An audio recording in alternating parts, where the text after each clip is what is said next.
Okay, so good afternoon, everyone who are working their way into our session from the weight room. We want to welcome everyone for our second virtual patient webinar for the year. And every session, we try to make sure we touch upon topics that are current, relevant, and pressing. And of course, the topic that we're talking about today, chronic kidney disease, mental health, and wellness, is something that, particularly the mental health component, we've been talking about a great deal.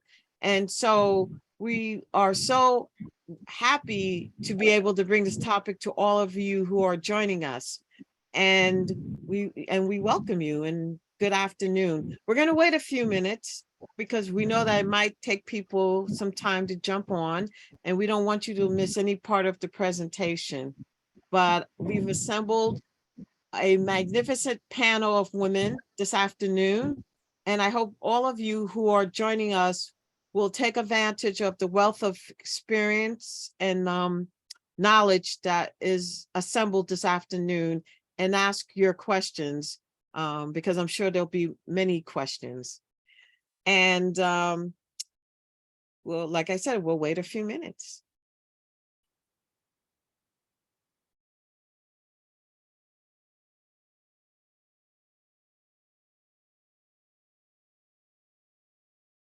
Let's see.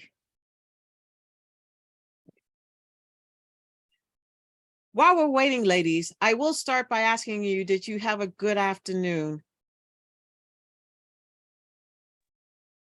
Yes, it was pleasant. Thank you. Okay, good. I can tell you I've been waiting anxiously to start this session. I think this topic is so important, and I've been waiting all day for us to present. So I'm just really excited for having this happen and bringing all of you together to share on such an important issue. So I wanted to make sure I stated that. Thank you so much. Thank you. Okay, very good.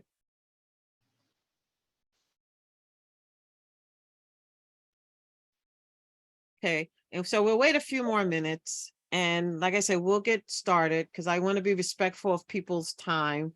And make sure, because when we get started, we want to make sure we have enough time for questions and such. So. You're the boss, Monique, whenever you say. Well, you're so kind. Thank you. I'm not able to view the presentation. Is it black for other people? I see the presentation. Okay, I'm going to leave and jump back in. I do too. I see. Okay, everybody else can see it? Yes. Okay, very good. Chelsea, can you see it? Yep. Okay, very good. So why don't we get started? And as I said, as people are joining us, we will look forward to answering questions. So with that said, my name is Monique Hardin Cordero, and I am the Community Impact and Health Partnerships Director for the National Kidney Foundation serving Greater New York. And I stated early on that we're into a new year, and this is our second virtual patient session that we're conducting under the sponsorship of Horizon Therapeutics. So if you can advance to the next slide, please. We want to take a moment.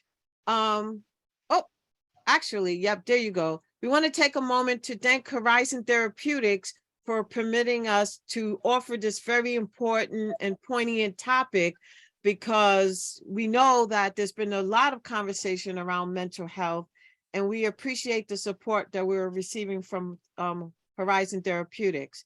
Now, if you could go back one, because I jumped the gun. So for those who are in our audience, I want to thank you for coming, and also help you understand how this afternoon session will unfold. So of course, I'm giving the welcome and thanking our sponsor for making today's session possible, That, of course, will be followed by our presentation addressing this very important topic. And then we'll open up the session to questions and answers, well, Q&A. Much questions, I'm sure, will come from those in attendance, and we look forward to giving you the answers that you're seeking. And then we will adjourn and share any updates that we might have regarding other upcoming programs in Greater New York. So if you can advance to, thank you, and then the next slide. So here we are this afternoon. I have the privilege and honor of sitting with, assembling these wonderful women who are accomplished in their own right and passionate about today's topic. And so without taking up too much time, I will turn it over to our moderator, who I've had the distinct pleasure of working with for the last almost 6 years. She's a member of our medical advisory board, and besides being brilliant and an excellent nephrologist, she's just very passionate about education and empowering people in the various communities where we know they are adversely affected by kidney disease. And I learned so much from her every day. And so it's a pleasure and honor for me to introduce Dr. Ajali Achara, who will be moderating and introducing our other panelists. Thank you so much. Take it away, Dr. Achara. Yes, thank you, Monique, for that very beautiful introduction. It is my pleasure to be here today, and thank you for inviting me to moderate the session. My name is Anjali Acharya, as you already heard. I'm a professor of internal medicine at Albert Einstein College of Medicine in the Bronx. I'm the chief of the nephrology division at Jacobi, and my journey with the National Kidney Foundation started somewhere about 2 decades ago, and currently I serve as a member of the medical advisory board, as Monique mentioned. I will just give a brief introduction about the topic that we are going to address today, and then move on to introducing our panelists. Can you all hear me well? Yes. Okay, great. Okay, so to the audience, thank you all for tuning in today. Today's session, we will be addressing the emotional well-being of those affected by chronic kidney disease. We often talk about the effect of kidney disease, but when we talk about it, we are talking about the effect it has on the body. But living with kidney disease is more than just that.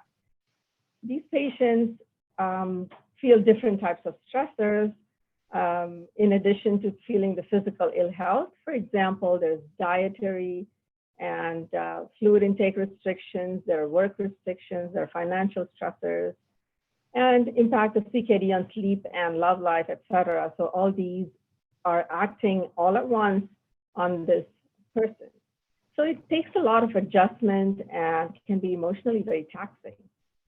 And more importantly, the more advanced your stage of CKD is, the more likely it is to impact your emotional well-being and emotional and mental health. And sometimes the treatment, for example, dialysis, can only affect it adversely.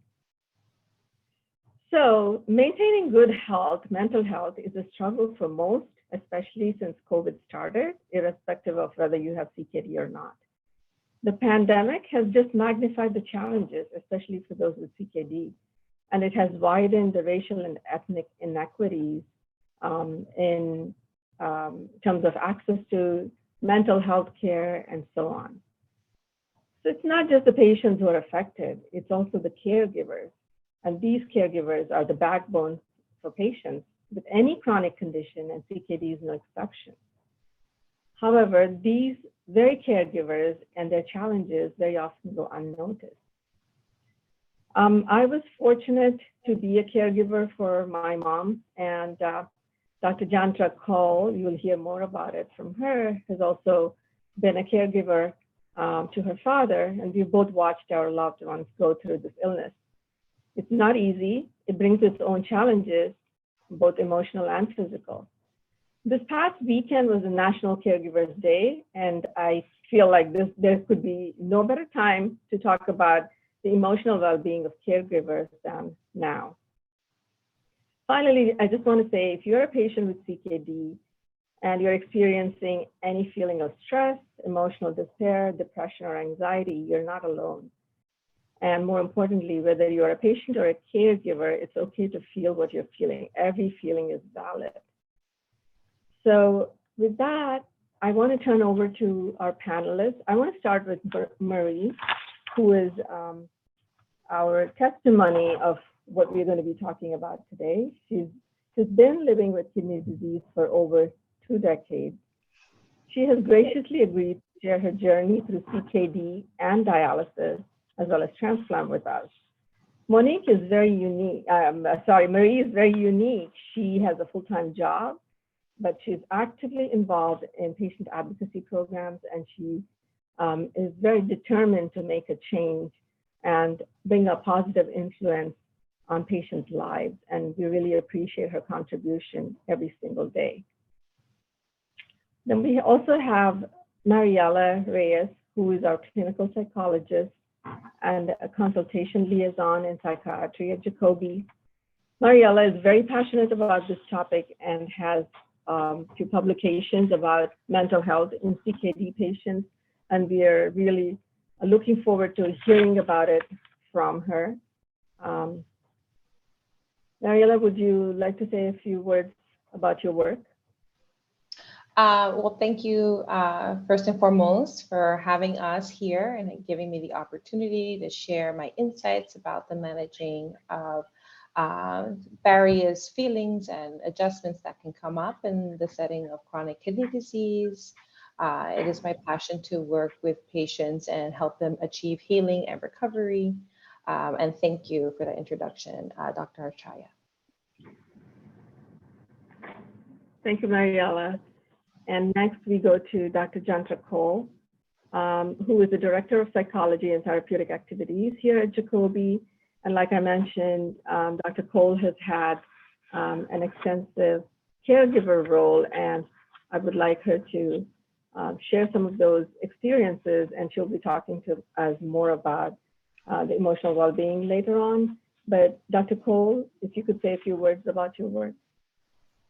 Thank you so much for the introduction. And I'm just very, very honored to be here representing psychologists working with patients who are going through very, very difficult times and expressing mental health concerns and being able to help in some way, shed some light on this topic.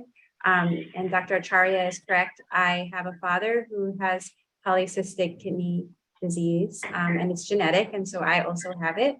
And during the pandemic, we of course had to go through treatment, dialysis, perinatal dialysis, and then eventually a transplant. So I've been there, seen it, and I've been able to see it from a mental health perspective, being a clinician, and also being able to just be a human being going through the process. So I'm just very thankful that I'm here to offer any insight, and I look forward to working and collaborating with this lovely panel. Thank you very much, Dr. Cole. So now I turn it over to Marie Plaisir, who has very graciously agreed to share her experience with us today and give some insight as to what it is to live with kidney disease as a patient. Marie, over to you. Yes, thank you, Dr. Acharya. Before getting started and explaining my journey, it is an absolute pleasure, but beyond, it means a whole lot more. Not just for me as a patient, but also the idea of these wonderful medical women specialists who have extended not only their knowledge, but also wanting to know and improve quality care by understanding the patient experience. So definitely it is an honor for me to being here and having the opportunity to give a patient perspective on what it means to live with chronic kidney disease, but also the stressors and the anxieties that goes along with that. Definitely a great panel, but the idea moving forward, it's so extensive to not just the quantity, but the quality of care given. So my name is Marie Plaisir, and not only am I a renal patient living with chronic kidney disease, but also I am the patient advocate at US Renal Care, where I currently dialyze. Um, so for my journey, and as Dr. Acharya had mentioned, it goes, I also did not realize that it's been over 2 decades. I first started with chronic kidney disease and I guess full on end stage renal disease in 2003. And of course, prior to that, um, going directly into being announced that this is at the stage where I was in. I remember distinctively back in 2001 where I was told by my PCP that during the time that I was also pregnant with my daughter, that do you realize that your kidneys are actually shooting a lot of protein out? And of course, I did not know what that meant. And of course, I remember distinctively he rambled something on about being on dialysis, your kidneys may fail, we have to control your blood pressure, and so forth. So needless to say that after the birth of my daughter, by 2003, I had full stage, end stage renal disease. And at that point, shockingly, that this was the situation that I was in. Um, I didn't really know how to process that. And of course, at that time, I can say that I didn't have much education in terms of could this have been a process that could have been um, slowed down or reduced? But from 2001 and then to 2003, 2 years later, you are at end stage renal disease, and I was being told that you have to start on dialysis. And my gosh, wow, I remember the moment that I was at Jacoby um praying and praying and saying, Lord, say this isn't so, this is not happening. um Let it have been that it is a mistake. But it's been quite over from 2003, and I had started dialysis, and of course at 3 times a week, and 3 hours and a half. And of course, I still maintain, I was still working full time, and still have maintained to do so. Currently with the Department of Education, I had insisted and wanting to maintain and not changing the course of what had taken place with me being on dialysis, but also there was a thing about feeling um, mentally shameful that this had happened, because not too many people are educated as far as um, how you can end it up on having chronic kidney disease, but also full on being on dialysis.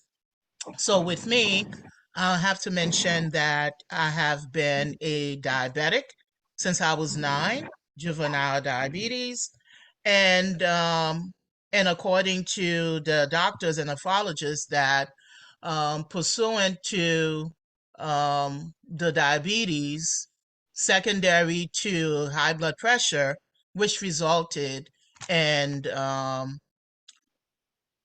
end stage renal disease at this point.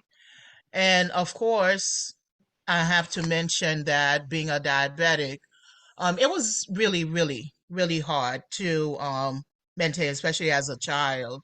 And I can say that nearly every month, um, during the course of my childhood, I was always in the hospital every month. Um, even almost being at this point into a diabetic coma, because it was really hard. Can you imagine being a child at this point and not being able to have candy or birthdays, having cake? So the whole restriction of that mentally had a dire effect in terms of me processing this is what's happening now. And then even as an adult, here I am with end-stage renal disease and having to be on dialysis. So this progresses from that point on, from the diabetes to kidney failure. So 2003 and moving forward to 2007, from that point on, I had been able to enlist and the National kidney registration to be able to see if I qualified to be transplanted. And one of the things that is not said is that, there is hope for probably many patients, but there's also no hope for others. And the reason why I say that, not every um, dialysis patient is eligible to be transplanted. And I have been lucky enough at the time because of my age, I was still young, according to the nephrologist and the surgeons. 2007, I got transplanted. And so to all, and for full disclosure, it was a 3-year-old that actually um, saved my life and changed the quality of life that I was living through, because I was still managing not only, being a mother, a wife, but also a full-time worker. But I have to continue to go to dialysis 3 times a week at that time, and that is a commitment in itself. And so the transplant took place 2007, and it lasted for about 6 years, sadly. And my goal was always have been to, not only was I grateful to the family that have decided to um, do organ donation to change the life of a complete stranger. And it was my goal to really maintain that kidney as long as I possibly can. Um, Sadly, it did not. It rejected after 6 years. And of course, because of the diabetes being not well maintained and in control, um, they believe that was the reason for um, that it didn't last with the 10 to 15 years that they hope it would have been. And also because I was young at the time, they felt that the 3-year-old kidney would actually grow with me. Um, that really did took a huge toll on me, because now it was having to go back to dialysis in 2013. And I returned back to the very same um, clinic to where Dr. Acharya and as well as Dr. Anise have been from the time when I first started in 2003. Um, Very difficult to face, only because now here I am back on dialysis. And the goal of thinking for most patients is that, okay, there is some other option beyond dialysis, and that you can get transplanted or even having a live donor, which I wasn't really fully um, educated on at that point in time, because I always thought that it would have to, come from a cadaver. But now there is more um, forums and where more medical professionals are willing to give the education and really inform the patients while the options are out there. So being back at US Renal Care and back on dialysis followed from transplant was a big disappointment, and it was really sad. At that point on, the readjustment of my work schedule. And it is a commitment. For me, not only I chose to educate myself and knowing more, but then as a patient rep, when I see the other patients, especially the elderlies, um, they seem to be really, desolate. It's hard for them to make that commitment. I realized that it was a commitment. There was no if and but about it. But processing it mentally, for me, it was necessary that I keep things going, meaning even overworking myself. I am involved with so many other organizations. Um, and I believe that it wasn't an option for me to actually be completely becoming a destitute, where staying home and going on disability, um, it was not an option because I do believe for me, I probably would be full on depression. Forget about just mood swings or, anxieties and so forth. Because I believe I had partially, made peace with that. This is what I have to face every single day. But when I look at the elderlies, they come in, okay, this is what, they have to do. Even the 3.5 hours, it seems like it's a lot. And I see that mentally it's not sitting well with them. There are times where I have to cut my treatment short because I have to return back to work. For so many, they can't do that. Or even the 3.5 hours, it seemed quite a whole lot. We have patients who are doing 5 hours, 4 hours and 15 minutes. And I see the toll that it has taken on them from when I do speak with them. There is something there um, that they're down. And of course, I, even on my end, I'm in, same situation, but I try to uplift and encourage. Um, However, on the outside, I have to maintain it is a facade. However, um, mentally, it is not easy. And as I said, it was preferable that I did not stay home, that I remain active, and realizing that this is something that I have to um, live with. There is no if Great. and but about that. Thank you so much, Marie, for that, um, sharing your life story with everybody here. I have seen upfront very closely what struggles you've faced and how bravely you have faced your struggles. And you've really come out a champion after all the things that you've gone through. And we are really at Jacoby, very proud of all your accomplishments. The renal division sees it, and we are so proud that you're advocating for the patients there, the rest of the patients. With that, I turn it over to Mariella, who will be talking a little bit about some of the emotional aspects, how to make the diagnosis and how to get treatment. What are the options?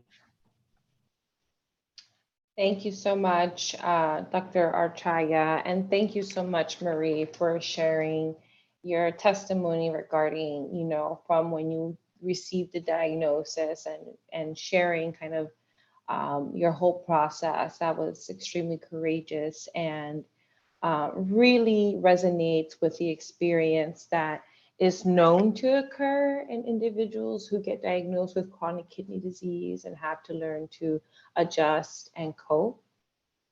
So next slide, please. Next slide is you can go to Mariella's slides.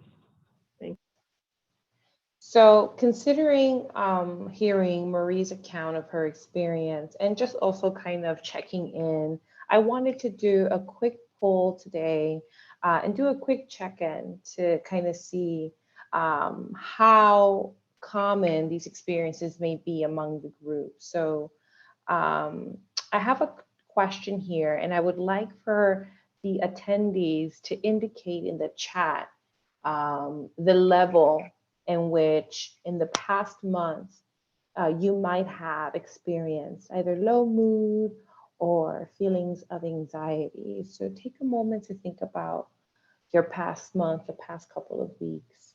And with the scale from 1 through 5, 1 indicating none of the time and 5 indicating all of the time, how much in the past month would you say feelings of low mood and anxiety occurred for you?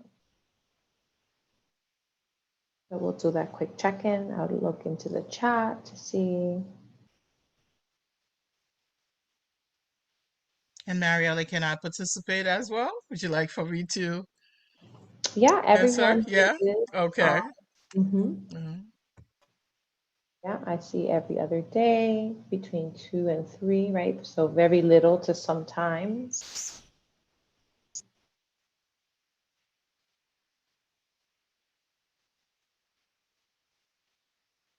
Okay, so these are things that can happen for us in the past month. Sometimes, low mood or feelings of anxiety, worry.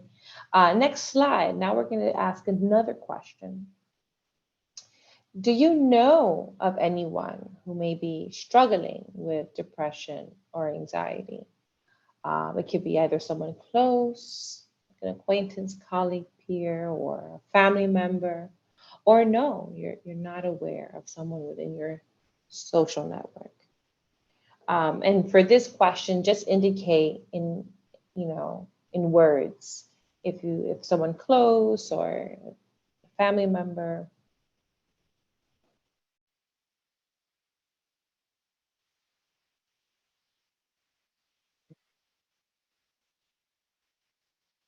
Thank you for sharing that. Yeah, someone close, family members, caretakers.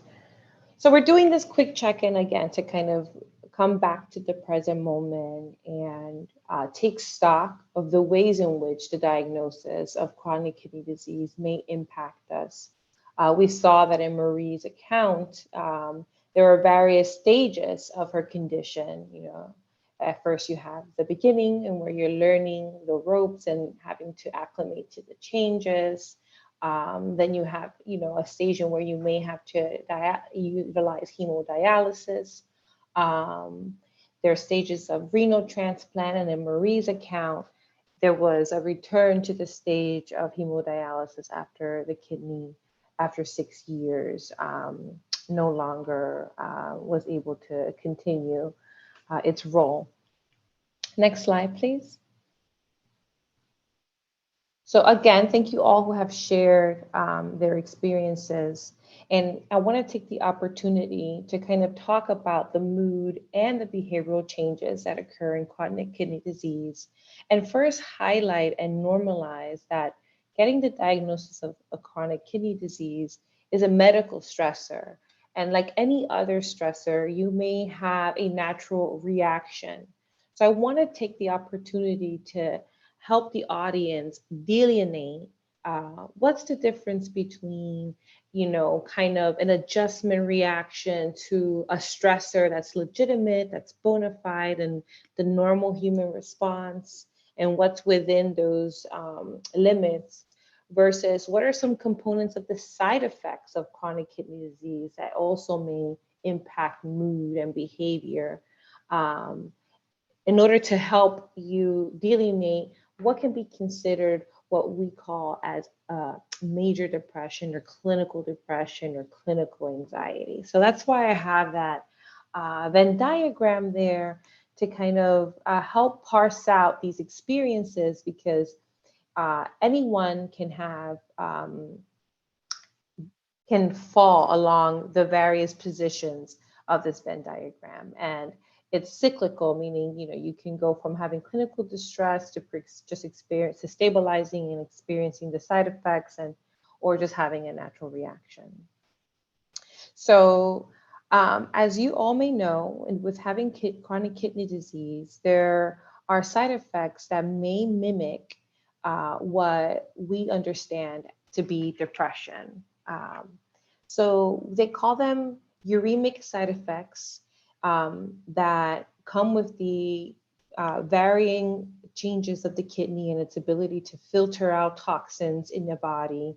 And because the kidney has a diminished ability in doing this, you may find that there are side effects of fatigue, there are side effects of changes to your appetite, there may be weight changes as a result of this, certainly some physical and chronic pain. These side effects can also change your ability to concentrate and focus. And early on, when you receive your diagnosis, your provider may give you education about these side effects. And I bring it up because this is an experience that may be unique to chronic kidney disease patients. And again, these symptoms also overlap with the major symptoms of depression. So major symptoms of depression also encompass poor concentration, fatigue, changes to your sleep and appetite, changes to your mood.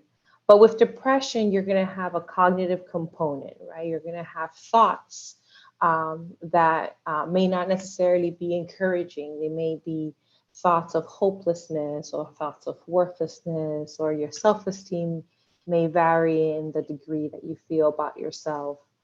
And depression has severity to it. So there can be mild instances of depression, moderate instances, as well as severe. And a hallmark of severe depression is that, you know, you're having prolonged sadness that is persistent and affects the way you see yourself, others, the world, and the future. And sometimes it can snowball into you having thoughts about not wanting to live or wanting to give up. And that's often kind of like a sign that we're entering the severe range of depression. So again, I say all that to say, because it's important to be able to delineate, if we can go back to my Venn diagram slide, to be able to tell the difference between a major clinical presentation versus having a reaction to a stressor that's legitimate, right? Receiving a chronic medical diagnosis, that's going to mean there will be changes to the quality of your life. So with regards to adjustment disorder, these are time-limited brief changes to your mood and to your behavior that they're not prolonged, and they're very, very common. And again, it's just in reaction to the changes that you may have. Adjustment disorders tend to only last for about weeks to a couple of months, and they don't necessarily persist, because when the stressor either stabilizes or the stressor goes away, though in this case, the stressor remains to be chronic, you eventually adjust and find ways to cope. So again, I just want to normalize the experience of, you know, having to manage a condition that requires not only a lot of you physically and mentally and emotionally, but it also may change your ability to work, like Dr. Archaya mentioned in the beginning, changes to your work ability. There'll be financial stressors. So very important to understand that it is completely normal what you may be going through, but important to know the signs of when to seek help. So next slide. So I discussed depression, but also anxiety is something that's common and often co-occurring, especially among individuals with chronic kidney disease. And I forgot to mention early on, but the incidence of depression and anxiety among patients with chronic kidney disease, the rates are very high in the population. Rates of depression and anxiety range from 30 to 40% among all chronic kidney disease patients. And for various reasons, patients who are from, you know, who are either identified as Black, Indigenous, or any other person of color, often that subgroup has higher rates of depression and anxiety incidence. So again, important to understand that this is a common occurrence, and that it's going to be important to know the signs. So this graphic shows the ways in which depression and anxiety can coexist and how they overlap and what makes them distinct. And with anxiety, you may have restlessness and physical symptoms alongside thoughts about worrying about the future and really feeling like something dreadful is going to happen. And next slide. So with that said, I will turn it over to my colleague, Dr. Cole, who will discuss caregivers with caring for patients with kidney disease. Thank you. Thank you, Dr. Reyes, and thank you all of you who are still participating and listening in. I think in our chat, one of the participants is looking for a phone number to call into the presentation because they'll be driving shortly. So I'm not sure if one of my colleagues can put that into the chat. I'm unable to find it in my materials. So that's for Tanya. Thank you, Tanya, for listening in and participating. So thank you again. So I just want to, first of all, I'm very proud to share the stage with Dr. Reyes. Dr. Reyes is actually a psychologist that I've worked closely with for many years now. And in the recent years, working in a city hospital during the pandemic, I also found myself having to maneuver through the healthcare system on behalf of my father during a pandemic. And I also asked her about her expertise regarding kind of the depressive symptoms associated and all of this. So it's really cool to come full circle and be here today. So it's very important that a big part of patients who are dealing with chronic kidney disease also usually are in need of caregivers, or caregivers eventually emerge. And so it's just important to keep in mind that there are psychological effects to that role of being a caregiver, as well as the same things that we want to outline for everybody, that we want to just be mindful of what can be chronic, what can be something that is related to more clinical distress.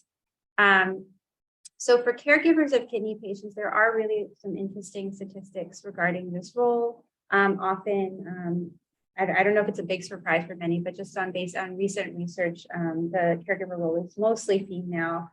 Somewhere between 60 to 80% are usually female caregivers, and usually they're often 40 to 45% are usually taking care of their spouse or partner. And then, though this is varied, these are just from recent studies. And often, being in a caregiver role does have some impact on your other responsibilities, often work-related function, childcare, things like that. So there's a host of other sort of psychosocial stressors that come into all of a sudden assuming a caregiver role. But caregivers play a huge role for the management and well-being of patients with chronic kidney disease. Again, the symptoms of depression, anxiety, and overall burden, just that's the overall stress related to taking care of a family member, are common amongst caregivers. And despite their being so common, these are difficult things to talk about with a family member. The role sometimes is non-negotiable. I think that's important. I think that there's a lot of responsibility involved in a caregiver role, and sometimes it feels like there's no other option, and people usually often step into that role gladfully, and sometimes out of necessity, but in and of itself that can create a lot of strain for the person. However, sometimes there's a mitigating factor that keeps caregivers kind of in a constant state of well-being, which is that being in this role provides a lot of meaning in a time when things can be difficult. So there's often positive effects related to being in a caregiver role. For example, you feel a sense of satisfaction of being the one who can care the best for your family member. There's an improved overall personality growth. Perhaps there are parts of your identity that you didn't know that you needed, and in this role you're able to fulfill, working, giving back to a family member, providing for the family member who's done the same for you. There's sometimes really some healing aspects to it, some post-traumatic growth from it, just being able to sort of work out past traumas or past loss, working with someone in a caregiver role. There's definitely spiritual development, which is very important in our communities. And then there's a sense of efficiency and fulfillment overall in being able to get our family members to those appointments, advocate with medical providers, explain medication and the processes to our loved ones. So these can often help balance the negative effects of caregiving. And when I say negative effects, I really mean just the common psychological symptoms that even those family members who are also dealing with CKD are exhibiting. Often you can see the same common psychological symptoms in the caregiver. So it's important for those of you who are on this call to sort of end this webinar to just be mindful of looking at yourself and looking for these common signs and just knowing them and not being afraid to talk about them. And then also being able to notice them in the caregivers around us. And the caregivers also often try to shield talking about this because they want to put the needs of the patient before theirs. But there are many, effects that are very common to such a stressful situation. So depression involves mood shifts, changes in appetite. Sometimes you don't eat because you want your loved one to eat first, and you wait there for them to make sure that they're eating correctly and following the nutrition guidelines that they're often given. There's sleep patterns that are adjusted. And sometimes when you have a moment to yourself, you don't necessarily take the time to do the things that you would often do for self-care. There's anxiety. This is a big thing, and I can personally speak to this. I've become quite an anxious person. So there's an overall hypervigilance. I don't know if many of you have had the experience of sitting next to somebody and just checking with them over and over again to make sure they're okay. There's a little grunt. There's a little, some kind of facial change, and you're just worrying and wondering if this is something that we need to take care of. Is this person telling you how they're feeling? Sometimes we're much more wary of all of these things. There's also startle responses. I don't know, there's often times where people get phone calls and all of a sudden jump thinking that the worst is going on or that we need to go to the hospital. So these are some aspects that maybe a caregiver will experience as well.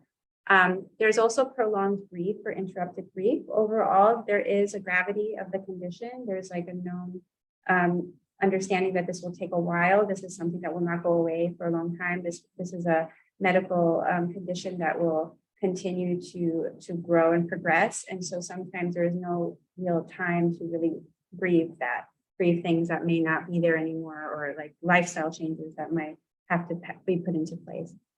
So all of these may be exacerbated by putting your own needs away for the needs of your loved ones.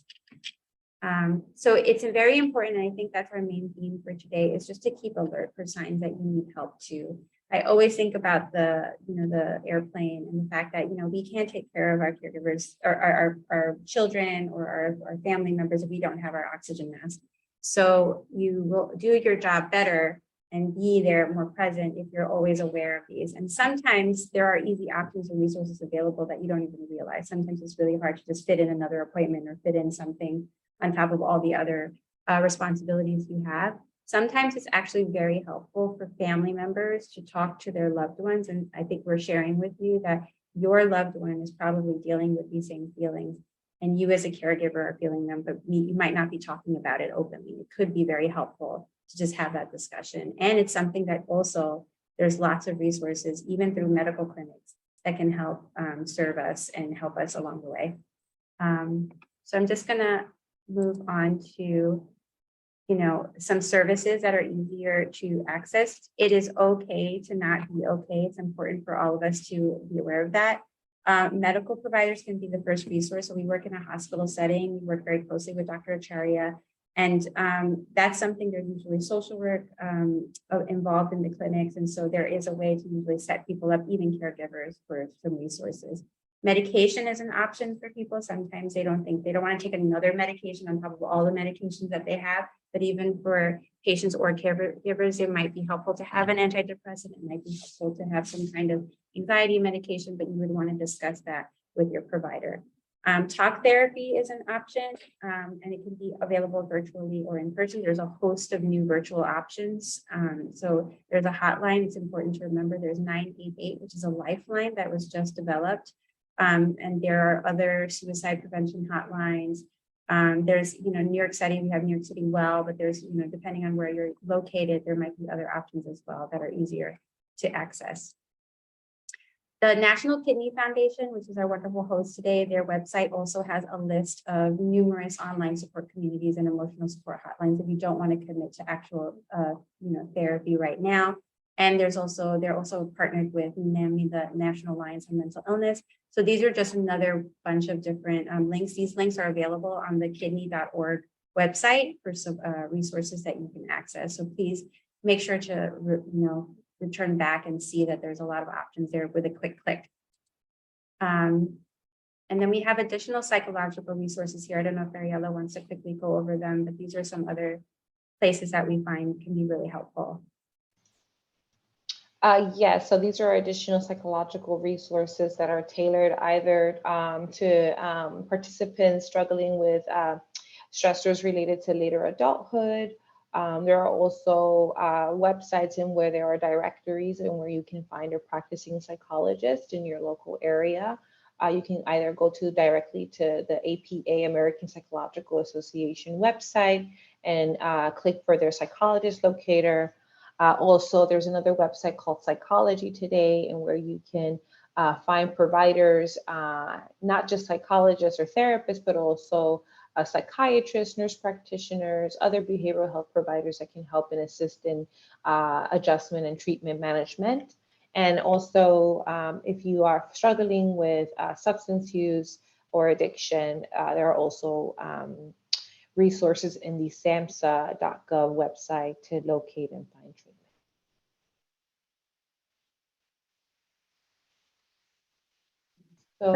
Yeah. Yeah. Yeah, so we have a few minutes left, so we wanted to open it up to any questions that you might have for us as a panel. You can put them in the chat, so we would be happy to speak with you. I could also stop sharing so you can see our faces. I don't know if that's helpful to everyone.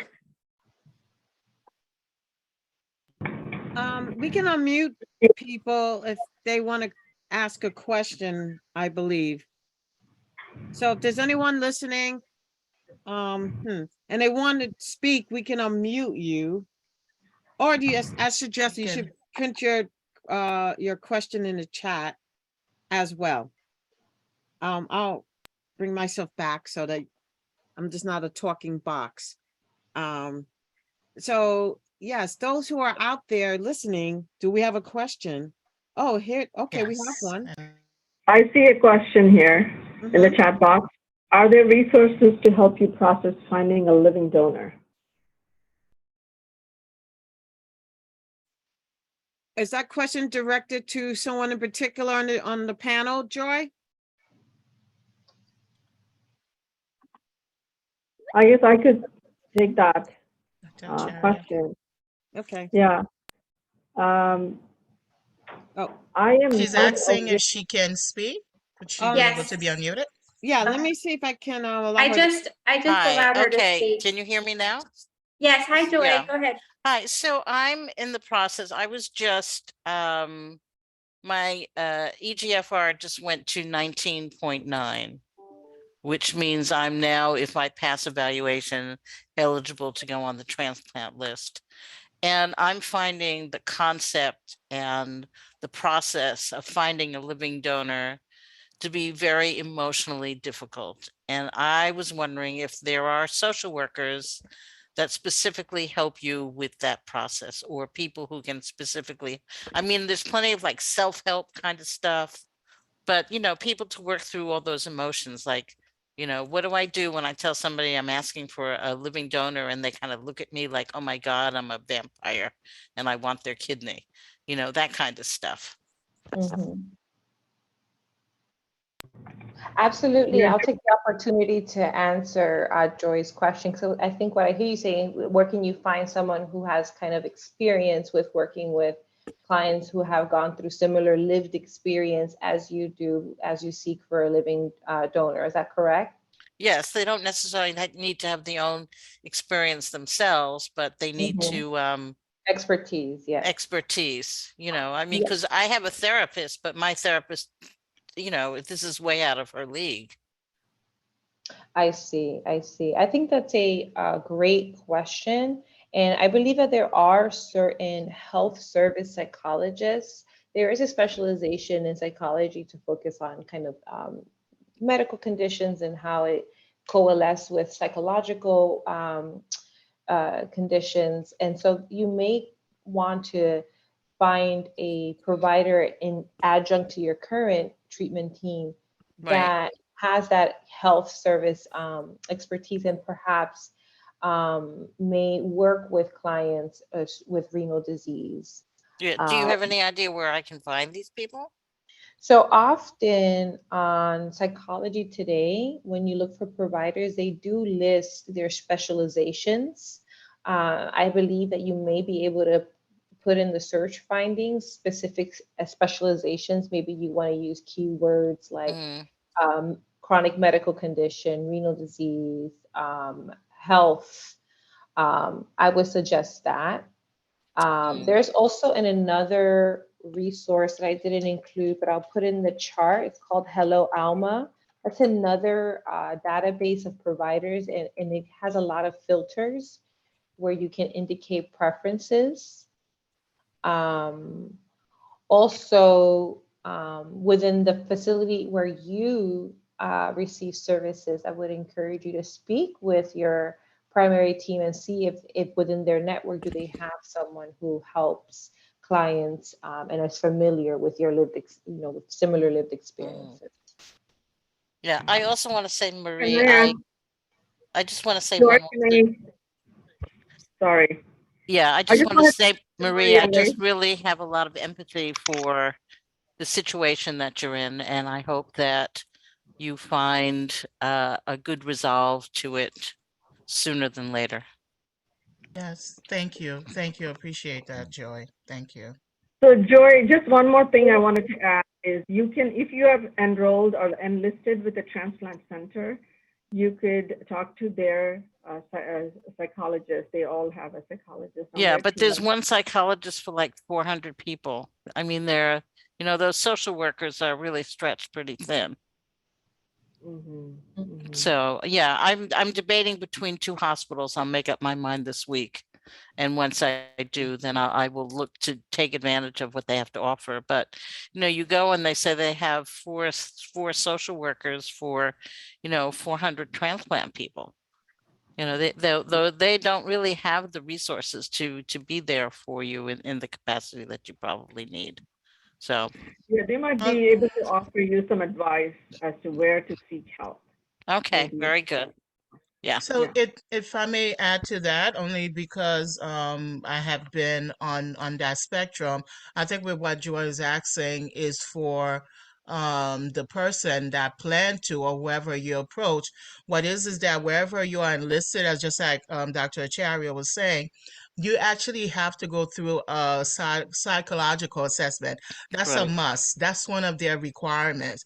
They will assess you to see not only you as the transplant receiver, that you're psychologically fit, but also whoever's donating, they also go through that psychological assessment because they also want to make sure that at the very last minute or the day of, that they actually do not back out and say, oh, what am I doing? I'm not doing this. So Yeah. assistance is provided. So Joy, wherever you are listed at, they will also, if you have a live donor, psychological assessment and support is actually provided to them before they embark on that journey to doing so. Okay. Yeah. Thank you.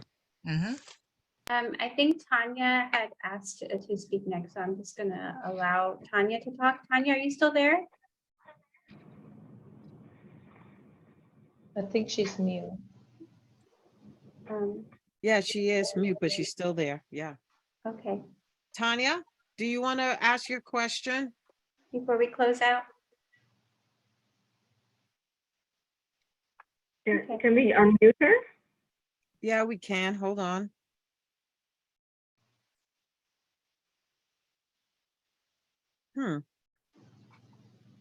I'm trying to unmute her. Oh, do you want And to ask try? her to unmute. She would have to unmute on her end. Right. Okay. Yeah, I mean, I did click for her to unmute herself. So if she's there, you can accept that invitation, Tanya, since you've been so diligent in driving and trying to participate. But if you're not able to, Tanya, maybe you'll be able to. She says, I can hear you, but I can't unmute. Oh, can you hear me now? She's unmuted Yes, now. yes, we can hear you, Tanya. We hear you. Oh, I had to stop. I'm in my scooter. I apologize. Okay. I'm heading to work. So my question is, I had my kidney for a long time, and this is the first time that my kidney is beginning to show functions of that it's not longer keeping its healthy status. Now I'm just losing my protein and things like that. So I got a little worried because my family had a lot of kidney disease, and my mom passed away not too long ago with kidney disease as well. And now it's my turn, but I don't have any siblings, so I get very stressed out because I'm by myself. I support myself. I work, and I heard Marie's explanation how she was working full time, and I wanted to know how did she actually do that? Because some jobs they won't give you the 3 days a week. I did that with my mom, but she had to go to the dialysis 3 times a week for like 3 or 4 hours, and a lot of hospital visits, emergency visits. And I'm concerned about myself. Is there any help out there or group that I can enroll so I can be prepared? Because my biggest dilemma is that I need to continue paying where I live. I don't want to be homeless or anything. So I'm gonna need a lot of help, and I'm like trying to do as much work as I can before I get there. My creatinine is not so bad; it's like 1.2, but my blood is a little bit high, and my protein is a little bit up, but it's not. It's always fluctuating. So how do I deal with all these stressors? Hello? Tanya, from the medical point, I can tell you that you're ways away from dialysis. But as this progresses, obviously you got to be vigilant, and you have to start thinking about preemptive transplant, because this is what we want for our patients before they go on dialysis. You can talk to your nephrologist. You're not anywhere close to that. But I hear your concerns. And the only other thing I want to say is, for someone like you, let's say, God forbid, you do end up on dialysis, needing dialysis sometime in the future, you can explore units that do shifts that are not like really the ordinary shift. They do early shifts, they do late shifts, to encourage people to stay in their jobs. So for example, the unit that Marie's talking about, they have a late shift that starts at 6:30 and goes on till 11 o'clock at night. They want to get all the patients, give them the opportunity to dialyze. Then most units have the very early shift, which starts at 5:30. Those adaptations can happen. That's from the medical point. And now I'll leave it to our experts to talk about the psychological aspect of it. Right. Yeah. I mean, I know they have early shift, but when my mom had dialysis, she used to come drained. She used to do a 3 a.m. shift, and she was, how do And I there is go to work after that? the home dialysis option, right? So I don't know. You could always think of doing it at home, and that's a wonderful option for someone like you who's very motivated and wants to keep a job and live a productive life. So you should have all these options on your radar and talk to your nephrologist. But you're ways away from there, so which is the good news. Okay, good. Thank you. You can unmute me because I'm about to go to work now, so I can still hear you. Okay. Okay. Well, Tanya, I just want to say that, the advent of virtual behavioral health services is really allowing increased access in terms of not only if people didn't have financial access to therapy, but now the feasibility of seeing a provider virtual allows for a face-to-face encounter and can be really helpful in helping you adjust and cope to the various stressors and changes that are inherent in chronic kidney disease.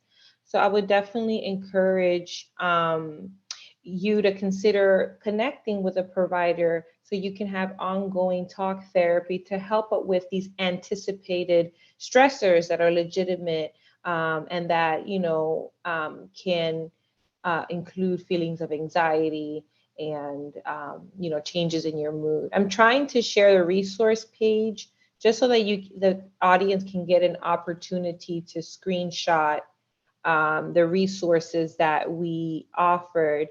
I don't know if you're in the New York City area, but this is kind of like resources for crisis. If you want to screenshot this or take a picture of this really quickly, and then for the resources about finding providers, over here, the Psychology Today and the APA Locator, those are two websites that can help you find a provider. And again, like virtual treatment has been the ultimate equalizer and increasing accessibility, allowing people with different work schedules to still get behavioral health. And I encourage you to consider it. You don't have to be in crisis to start psychotherapy. It is a tool for self-care and wellness. And I, strongly encourage everyone to consider connecting with someone, even if it's virtual, it's still a face-to-face encounter. I think they're asking, both Joy and Tanya are asking if we can email them some resources or the slides after. We can, right? Yeah. Yeah, okay, great. I have one more quick question. It's not for me, but it's somebody that spoke to me. They need to find a psychopharmacologist that can prescribe medications for them. And it's very expensive to, they have insurance, but it's very expensive. Are there people within the programs that can do that for them? Or do they, like, is there any way to get somebody to prescribe psychopharmacologists? It's, I can speak on that, like, just based on our work in the hospital setting, there's a lot of different areas, like, I would say oncology, different areas where the treatment and the actual side effects of treatment can cause a lot of depression, anxiety, nausea. There's a lot of different things. So usually a primary care provider or a medical provider, you would just have to sort of broach the topic with them. It depends on the level of psychiatric medication. Oh, no, they already have, they have a psychopharmacologist who's 94 years old. So they need somebody to, because this person's going to go, right? They need somebody, and they're in a kidney program. Okay. But I don't think they're in a transplant program yet. They're so probably like with Rogerson. So I would say for just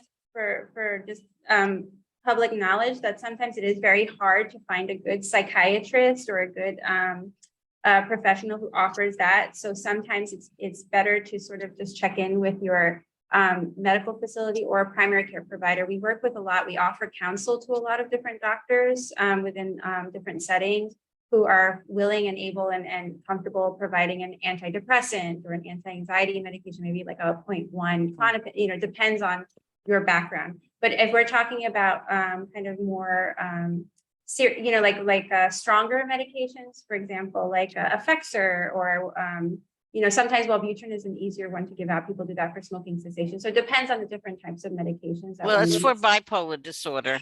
Okay, so yeah, so then I think that all of the resources that we provided, including the Psychology Today, they do have psychiatrists listed on that, but usually you have to go through your insurance. I don't know if this person has insurance. Yeah, and they will give you providers in your area as well. Okay, thank you. You're welcome. Go ahead.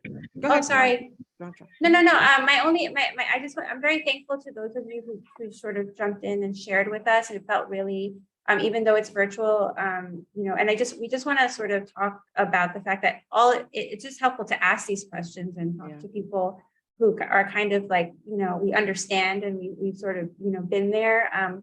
And sometimes that in itself can be relieving. And so that's really just to give you a snapshot of what talk therapy can be in a virtual or in-person way, just to be able to talk it through. Sometimes you're so overwhelmed and you have all of these anxieties and things to plan. It's just helpful to have someone else to bounce these ideas off of. It might clear your head a little bit. I was going to say that would be our last question and ask for someone to wrap it up. And certainly Jantra, that was a very good way to wrap up this session, to know that you're not alone and there is help out there. And that is the goal of this session, to bring that to the forefront so that people know that the way they are feeling is not unique to them. In fact, more people feel that way than not, and that they don't have to go through this alone. As the moderator, Dr. Charad, is there anything you wanted to add or end with before I continue wrapping up?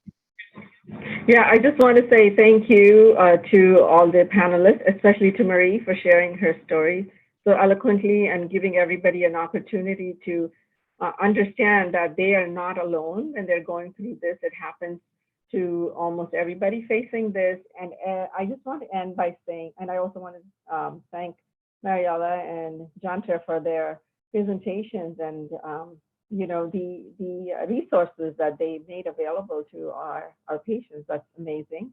Thank you both very much. And now I know where to go for my patients, who to contact here. And I just want to say the last word I would say is every feeling is valid. And there is nothing like it's absurd. You just have to talk to someone about it and get help. We're all human and we all face this. So thank you. Yes. And I will end that. And Monique, over to you. Yes. So yes, ditto to everything you said and the rest of this lovely panel of passionate and accomplished women for sure. And to answer the question in the chat, yes, this session is being recorded and we will be sending a follow-up email with the information from this presentation and additional links that were mentioned early on the NKF website. We'll include that in the email as well, so that we are sharing with you the wealth of resources that was shared during this session. And once again, want to thank all of you for joining and sharing. And particularly, of course, as Dr. Achara said, Marie, thank you once again for fully disclosing and sharing with you, because you've helped so many people today by doing so. Yeah. And my partner who's behind the video, Chelsea, I want to thank her as well for being on board and helping me pull together this really important presentation. And of course, the phone rings. So with that said, we will follow up with an email. Want to thank all of you for joining. Please have a wonderful afternoon and stay safe. And once again, just know you're not alone. And with that said, I wish you all a good afternoon. Thank Thank you. you. Thank you. Okay. Okay, we are, yes.